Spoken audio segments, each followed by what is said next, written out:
ইউটিউবে কিন্তু আমি কখনোই ভ্লগ ভিডিও শেয়ার করি না, কিন্তু আজ একটু মনে হলো ভ্লগ ভিডিও করে ছাড়ি। তো ওয়েদারটা খুবই ভালো ছিল। সো হ্যালো এভরিওয়ান, আমি উমা। আর আর আমার ছোট্ট একটি মিনি ভ্লগে তোমাদের ওয়েলকাম। তো এটা আমার কিউট একটা বেবি।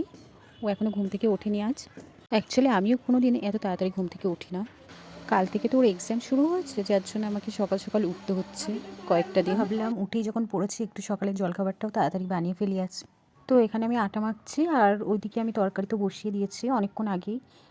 তো ঢাকা খুলে দেখছি সিদ্ধ হয়েছে কি আলুটা ঠিকঠাক। তো আমি আজ সাদা আলুরই তরকারি করছি। আমি কিন্তু বেশি তেল মশলা দিচ্ছি না, সকালের খাবার তো ওর জন্যে। আর এমনিতেও আমি বেশি মশলা পছন্দ করি না, তেল মশলাটা অ্যাভয়েড করার চেষ্টা করছি একটু। আর কথা বলতে বলতে হয়ে গেছে এখানে আলুর তরকারি। আর আমি লুচি দিয়ে কিন্তু এই সাদা আলুর তরকারিটা বেশি পছন্দ করি। তারপর এখানে আমি এবার লেচি কেটে নেব ময়দা থেকে। এবার ছোটো ছোটো করে লেচি কেটে নিচ্ছি, তারপর বেলে নিচ্ছি লেচি কেটে।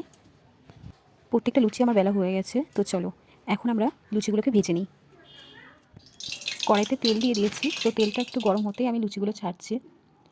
বাবা, প্রথম লুচিটা দিতে গিয়েই আমি উল্টোপাল্টা করে ফেলছিলাম এখনই। এবার লুচিগুলোকে ভালো করে ভেজে নিচ্ছি উল্টে পাল্টে।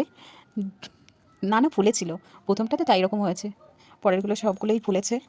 আমার কিন্তু সাদা সাদা লুচি ভাজা একদম পছন্দ না, এরকম লাল লাল হবে বেশ ভালো লাগে। এবার আলুর তরকারি নিয়ে নিচ্ছে আর লুচি নিয়ে নিচ্ছে সকালে খাবো বলার জন্য। তোমরা কেমন লুচি পছন্দ করো অবশ্যই আমাকে কমেন্টে জানাবে। ওকে, বাই, থ্যাঙ্কস ফর ওয়াচিং।